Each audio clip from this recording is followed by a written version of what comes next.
আপনার কাছে অনেক টাকা রয়েছে। আপনি এখন চান বাংলাদেশের নাগরিকত্বের সাথে অন্য আরো একটা দেশের নাগরিকত্ব কিনতে।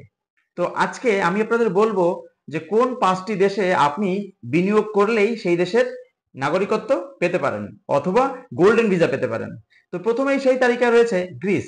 গ্রিসে যদি আপনি 2,50,000 ইউরো ইনভেস্ট করেন, অর্থাৎ সেখানকার জমি কেনেন বা কোন প্রপার্টি কেনেন, তাহলে কিন্তু আপনি গ্রিসের নাগরিকত্ব পাবেন। তারপরে রয়েছে আপনার পর্তুগাল। পর্তুগালে যদি আপনি 5 লাখ ইউরো ইনভেস্ট করেন, তাহলে পর্তুগাল থেকে আপনি গোল্ডেন ভিসা পাবেন এবং গোল্ডেন ভিসার পরেই কিন্তু আপনি পার্মানেন্ট রেসিডেন্সি অথবা সেখানকার সিটিজেনশিপের জন্য অ্যাপ্লাই করতে পারবেন। 3 নম্বরে রয়েছে আপনার স্পেন। স্পেনেও যদি আপনি 5 লাখ ইউরো মূল্যের কোনো সম্পত্তি ক্রয় করেন, তাহলেও কিন্তু আপনি সেই দেশের সিটিজেনশিপ পাবেন। 4 নম্বরে রয়েছে সাইপ্রাস।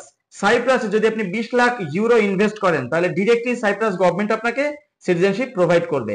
আর 5 নম্বরে রয়েছে মাল্টা। মাল্টাতে যদি আপনি 7 লাখ ইউরো ইনভেস্ট করেন আর 1,50,000 ইউরো যদি আপনি সেই দেশের গভর্নমেন্টকে অনুদান হিসেবে দেন, তাহলেও কিন্তু মাল্টা থেকে আপনি আপনার সিটিজেনশিপ পেতে পারেন। তো এই 5টি দেশের কথা বললাম। যদি অনেক বেশি টাকা থাকে তাহলে দ্বৈত নাগরিকত্বের জন্য এইসব দেশে ইনভেস্ট করুন, আপনার পাসপোর্ট এবং সিটিজেন দুটোই হয়ে যাবে।